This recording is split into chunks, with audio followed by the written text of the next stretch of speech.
अथ श्री मूकपञ्चशती आर्याशतकम्। कारणपरचिद्रूपा काञ्चीपुरसीम्नि कामपीठगता काचन विहरति करुणा काश्मीरस्तबककोमलाङ्गलता कञ्चन काञ्चीतिलकं करधृतकोदण्डबाणसृणिपाशं कठिनस्तनभरनम्रं कैवल्यानन्दकन्दमवलम्बे चिन्तितफलपरिपोषणा चिन्तामणिरेव काञ्चीनिलया मे चिरतरसुचरितसुलभा चित्तं शिशिरयतु चित्सुखाधारा कुटिलकचं कठिनकुचं कुन्दस्मितकान्तिकुङ्कुमच्छायं कुरुते विहृतिं काञ्च्यां कुलपर्वतसार्वभौमसर्वस्वं पञ्चशरशास्त्रबोधना परमाचार्येण दृष्टिपातेन काञ्चीसीम्नि कुमारी काचन मोहयति कामजेतारम् परया काञ्चीपुरया पर्वतपर्याय पीनकुचभरया परतन्त्रावयमनया पङ्कजसब्रह्मचारिलोचनया ऐश्वर्यमिन्दुमौलेः ऐकात्म्यप्रकृतिकाञ्चिमध्यगतम् ऐन्दवकिशोरशेखरम् ऐदम्पर्यं च कास्ति निगमानाम् श्रितकम्पासीमानं शिथिलितपरमशिवधैर्यमहिमानं कलये पाटलिमानं कञ्चन कञ्चुकितभुवनभूमानम् आधृतकाञ्चीनिलयाम् आद्यामारूढयौवनाटोपाम् आगमवतंसकलिकाम् आनन्दाद्वैतकन्दलीं वन्दे तुङ्गाभिरामकुचभर शृङ्गारितमाश्रयामि काञ्चिगतं गङ्गाधरपरतन्त्रं शृङ्गाराद्वैततन्त्रसिद्धान्तं काञ्चीरत्नविभूषां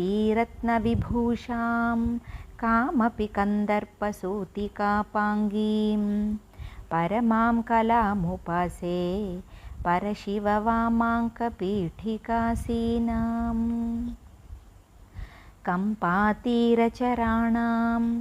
करुणाकोरकितदृष्टिपातानां केळीवनं मनो मे केषाञ्चिद्भवतु चिद्विलासानाम् आम्रतरुमूलवसतेः आदिमपुरुषस्य नयनपीयूषम् आरब्धयौवनोत्सवम्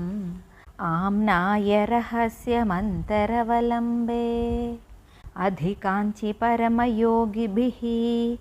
आदिमपरपीठसीम्नि दृश्येन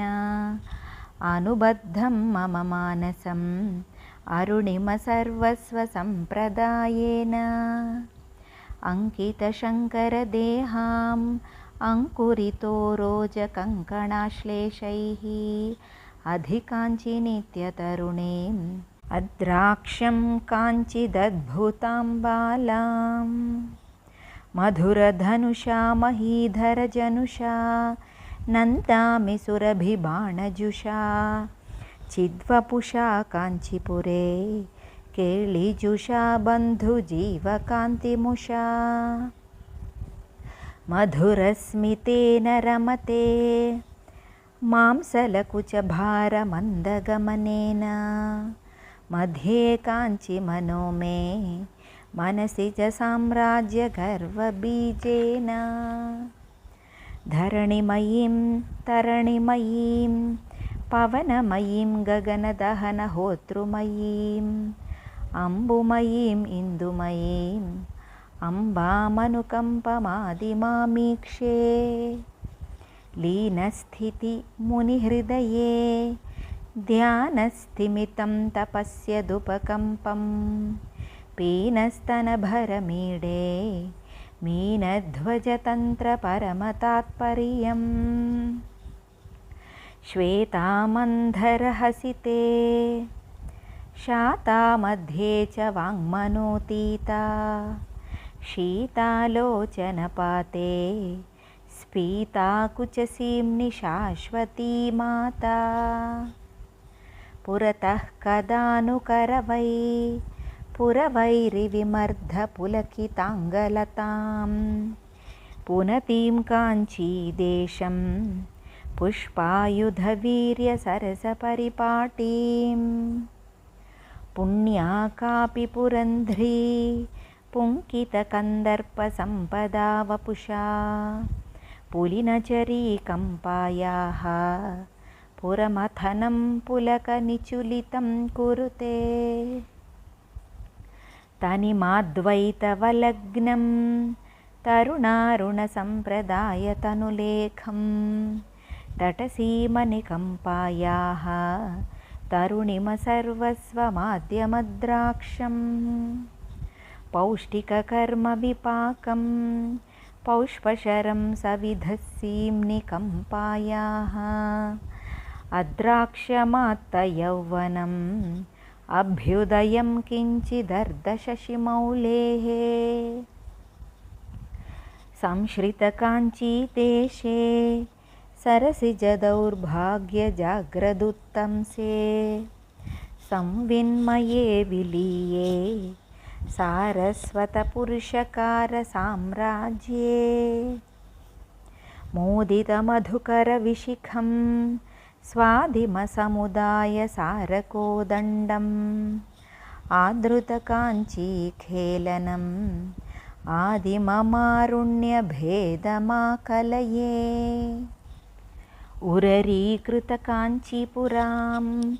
उपनिषदरविन्दकुहरमधुधाराम् उन्नम्रस्तनकलशीम् उत्सवलहरीमुपास्महे शम्भोः येन शिशुदीर्घलोचनं येनः परिपन्थि सन्ततं भजताम् एकाम्रनाथजीवितम् एवं पददूरमेकमवलम्बे स्मयमानमुखं काञ्चीम् अयमानं कमपि देवताभेदं दयमानं वीक्ष्य मुहुः वयमानन्दामृताम्बुधौ मग्नाः कुतुकजुषिकाञ्चिदेशे कुमुदतपोराशिपाकशेखरिते कुरुते मनोविहारं कुलगिरिपरिबृढकुलैकमणिदीपे वीक्षेमहि काञ्चीपुरे विपुलस्तनकलशगरिमपरवशितं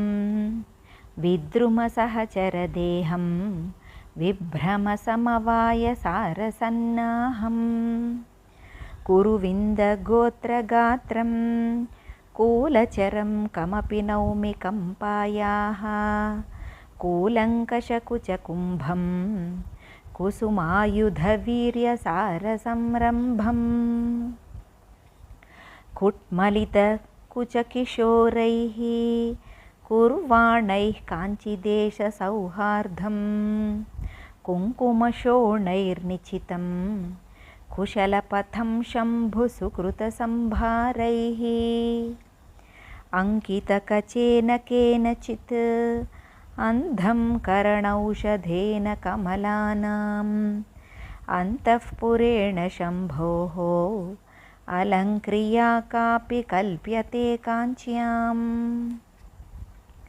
ऊरीकरोमि सन्ततम् ऊष्मलफालेन लालितं पुंसा उपकम्पमुचितखेलनम् उर्वीधरवंशसम्पदुन्मेषम् अङ्कुरितस्तनकोरकम् अङ्कालङ्कारमेकचूतपतेः आलोके महिकोमलम् आगमसंलापसारयाथार्थ्यम् पुञ्जितकरुणमुदञ्चित शिञ्जितमणिकाञ्चि किमपि काञ्चीपुरे मञ्जरितं मृदुलहासं पिञ्जरतनुरुचि पिनाकिमूलधनं लोलहृदयोऽस्मि शम्भोः लोचनयुगलेन लेह्यमानायां लालितपरमशिवायां लावण्यामृततरङ्गमालायां मधुकरसहचरचिकुरैः मदनागमसमयदीक्षितकटाक्षैः मण्डितकम्पातीरैः मङ्गलकन्दैर्ममास्तु सारूप्यम् वदनारविन्दवक्षो वामाङ्कतटीवशं वदीभूता पुरुषत्रितये त्रेधा पुरन्ध्रीरूपा त्वमेव कामाक्षी बाधाकरीं भवाब्धेः आधाराद्यम्बुजेषु विचरन्तीम् आधारीकृतकाञ्चीं बोधामृतवीचिमेव विमृशामः कलयाम्यन्तः शशधर कलयाङ्कितमौलिममलचिद्वलयाम् अलयामागमपीठे निलयां वलयाङ्कसुन्दरीमम्बाम् शर्वादिपरमसाधक गुर्वानीताय कामपीठजुषे सर्वाकृतये शोणिमा गर्वायास्मै समर्प्यते हृदयम् समया सान्ध्यमयूखैः समया बुद्ध्या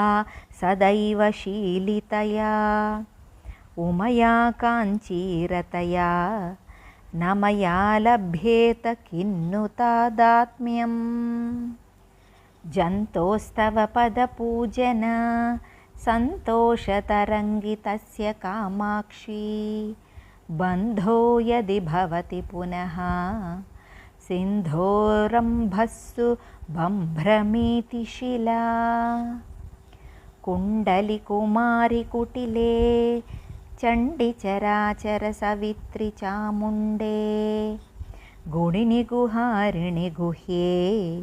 गुरुमूर्ते त्वां नमामि कामाक्षी अभिधाकृतेर्भिधाकृतिः अचिदाकृतिरपि चिदाकृतिर्मातः अनहन्ता त्वमहन्ता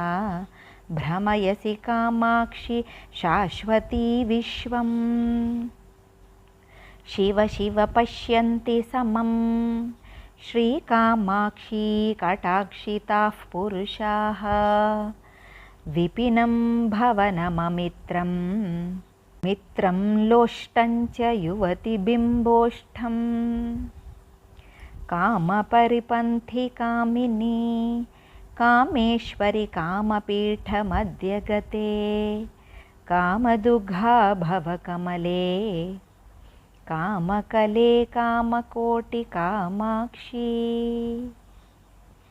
मध्ये हृदयं मध्ये निटिलं मध्ये शिरोऽपि वास्तव्यां चण्डकरशक्रकार्मुक चन्द्रसमाभां नमामि कामाक्षीम् अधिकाञ्चिकेलिलोलैः अखिलागमयन्त्रतन्त्रमन्त्रमयैः अतिशीतं मम मानसम् असमशरद्रोहि जीवनोपायैः नन्दति मम हृदि काञ्चन मन्दिरयन्ती निरन्तरं काञ्चीम् इन्दुरविमण्डलकुचा बिन्दुवियन्नादपरिणता तरुणी शम्पालता सवर्णं सम्पादयितुं भवज्वरचिकित्सां लिम्पामि मनसि किञ्चन कम्पातटरोहि सिद्धभैषज्यम् अनुमितकुचकाठिन्याम्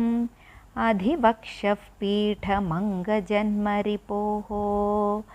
आनन्ददां भजेताम् आनङ्गब्रह्मतत्त्वबोधशिराम् ऐक्षिशिपाशाङ्कुशधरहस्तान्तं विस्मयार्हवृत्तान्तम् अधिकाञ्चिनिगमवाचां सिद्धान्तं शूलपाणिशुद्धान्तम् आहितविलासभङ्गीम् आब्रह्मस्तम्भशिल्पकल्पनया आश्रितकाञ्चीमतुलाम् आद्यां विस्फूर्तिमाद्रिये विद्याम् मूकोऽपि जटिलदुर्गते शोकोऽपि स्मरति यः क्षणं भवतीम् एको भवति स जन्तुः लोकोत्तरकीर्तिरेव कामाक्षी पञ्चदशवर्णरूपं कञ्चन काञ्चीविहारधौरेयं पञ्चशरीयं शम्भोः वञ्चनवैदग्ध्यमूलमवलम्बे परिणतिमतीं चतुर्धा पदवीं सुधियां समेत्य सौषुम्नीं पञ्चाशदर्णकल्पित पदशिल्पां त्वां नमामि कामाक्षी आधिक्षन् मम गुरुराड् आधिक्षान्ताक्षरात्मिकां विद्यां स्वादिष्ठचापदण्डां नेदिष्टामेव कामपीठगताम् तुष्यामि हर्षितस्मरशासनया काञ्चीपुरकृतासनया स्वासनया सकलजगत् भासनया कलितशम्भरासनया प्रेमवती कम्पायां स्थेमवती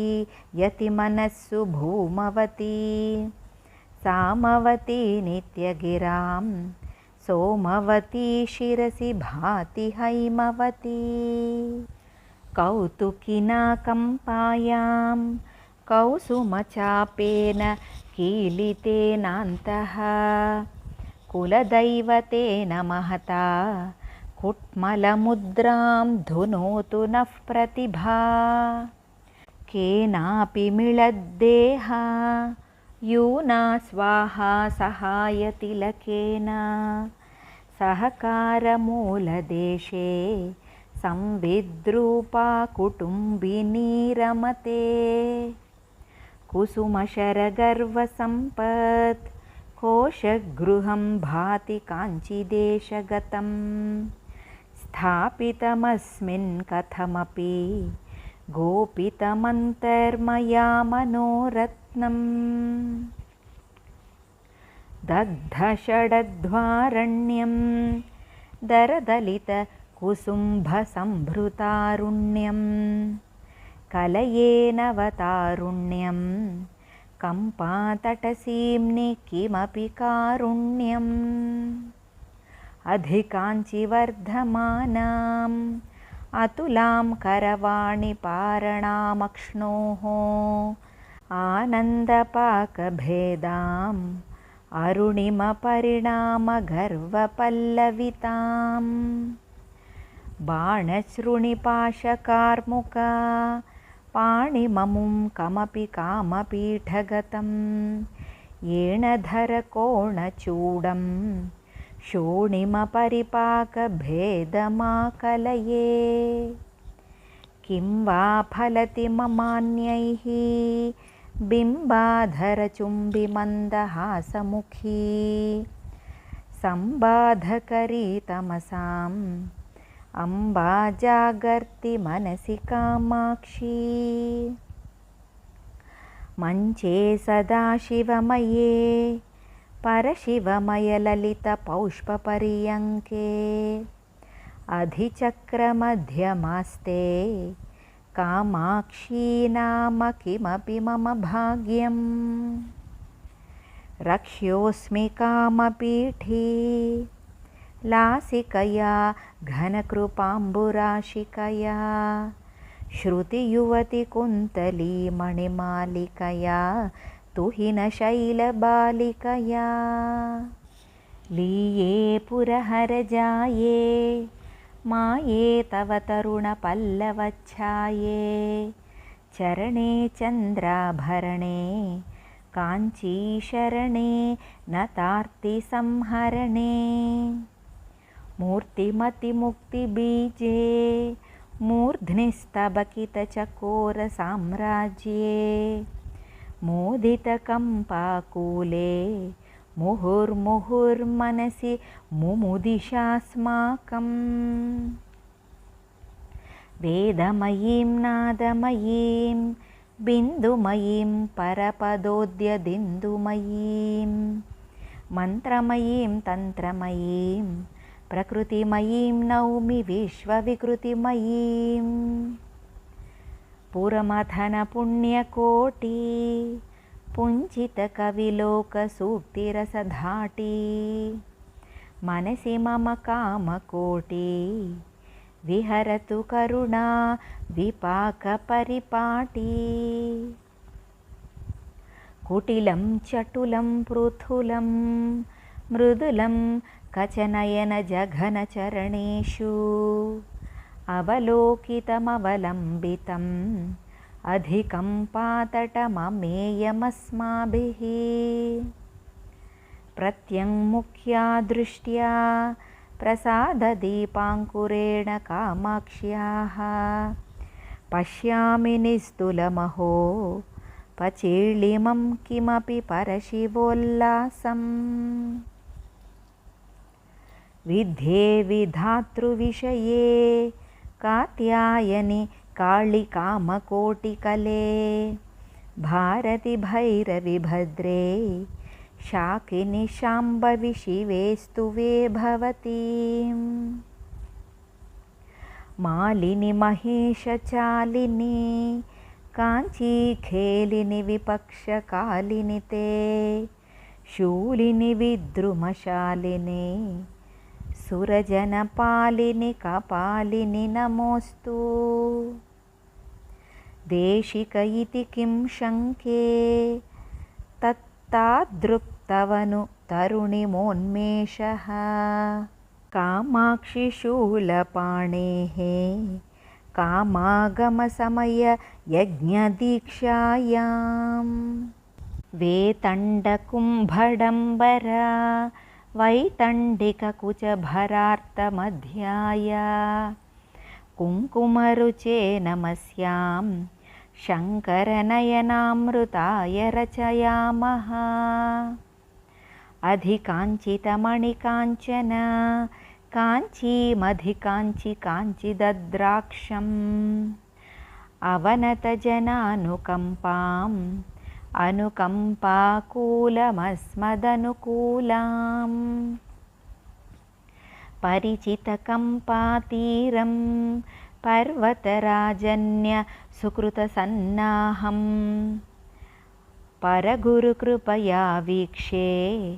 परमशिवोत्सङ्गमङ्गलाभरणम् दग्धमदनस्य शम्भोः प्रथीयसीं ब्रह्मचर्यवैदग्धीं तव देवि तरुणिमश्री चतुरिमपाको न चक्ष मे मातः मदजलतमालपत्रा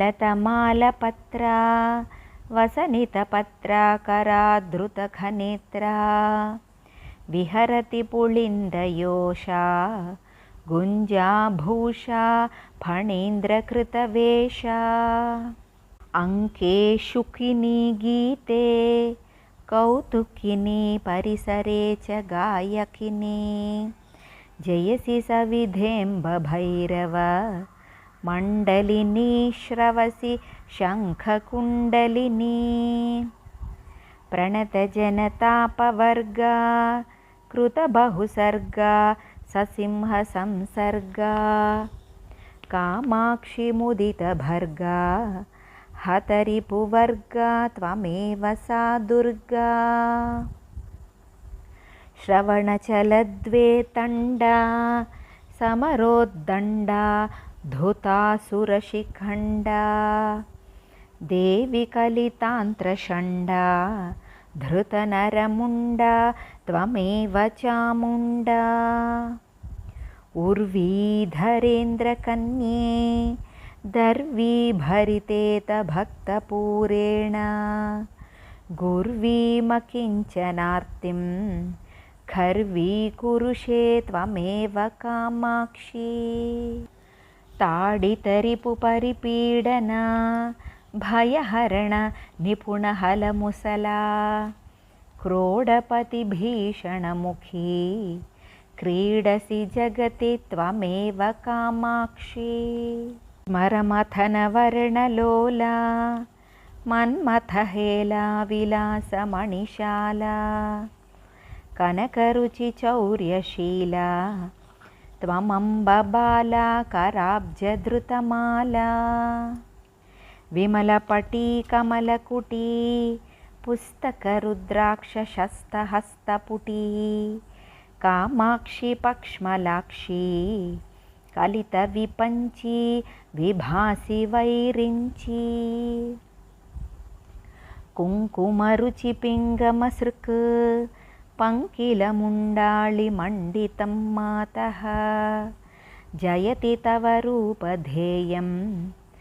जपपटपुस्तकवराभयकराब्जम्। कनकमणिकलितभूषां कालायसकलहशीलकान्तिकलां कामाक्षि शीलये त्वां कपालशूलाभिरामकरकमलां। लोहितिमपुञ्जमध्ये मोहितभुवने मुदा निरीक्षन्ते वदनं तव कुचयुगलं काञ्चीसीमाञ्चकेऽपि कामाक्षी। जलधिद्विगुणितहुतपः दिशादिनेश्वर कलाश्विनेयदलैः नളിनैर्महेशि गच्छसि सर्वोत्तरकरकमलदलममलम्। सत्कृतदेशिकचरणाः सबीजनिर्बीजयोगनिःश्रेण्या अपवर्गसौधवलभीम् आरोहन्त्यम्बकेऽपि तव कृपया। अन्तरपि बहिरपि त्वं जन्तुततेरन्तकान्तकृदहन्ते चिन्तितसन्तानवतां सन्ततमपि तन्तनीशिमहिमानम्। कलमञ्जुलवागनुमित गलपञ्जरगतशुकग्रहौत्कण्ठ्यात् अम्बरदनाम्बरं ते बिम्बफलं शम्बरारिणान्यस्तम्। जय जय जगदम्ब शिवे जय जय कामाक्षि जय जयाद्रिसुते जय जय महेशदयिते जय जय चिद्गगनकौमुदीधारे। आर्याशतकं भक्त्या पठताम् आर्याकटाक्षेण निस्सरति वदनकमलात् वाणी पीयूषधोरणी दिव्या। इति श्री आर्याशतकं सम्पूर्णम्। सर्वं श्रीकामाक्षी चरणमर्पणमस्तु। सर्वं श्रीकामाक्षी अर्पणमस्तु। सर्वं श्रीजगदम्बार्पणमस्तु। यदक्षरपदभ्रष्टं मात्राहीनं तु यद्भवेत् तत्सर्वं क्षम्यतां देवी माहेश्वरी नमोऽस्तु ते। विसर्गबिन्दुमात्राणि पदपादाक्षराणि च न्यूनानि चातिरिक्तानि क्षमस्व परमेश्वरी। अन्यथा शरणं नास्ति त्वमेव शरणं मम तस्मात् कारुण्यभावेन रक्ष रक्ष जगदाम्बिके। सर्वं श्रीकामाक्षि चरणमर्पणमस्तु। लोकाः समस्ताः सुखिनो भवन्तु। ॐ तत्सत्।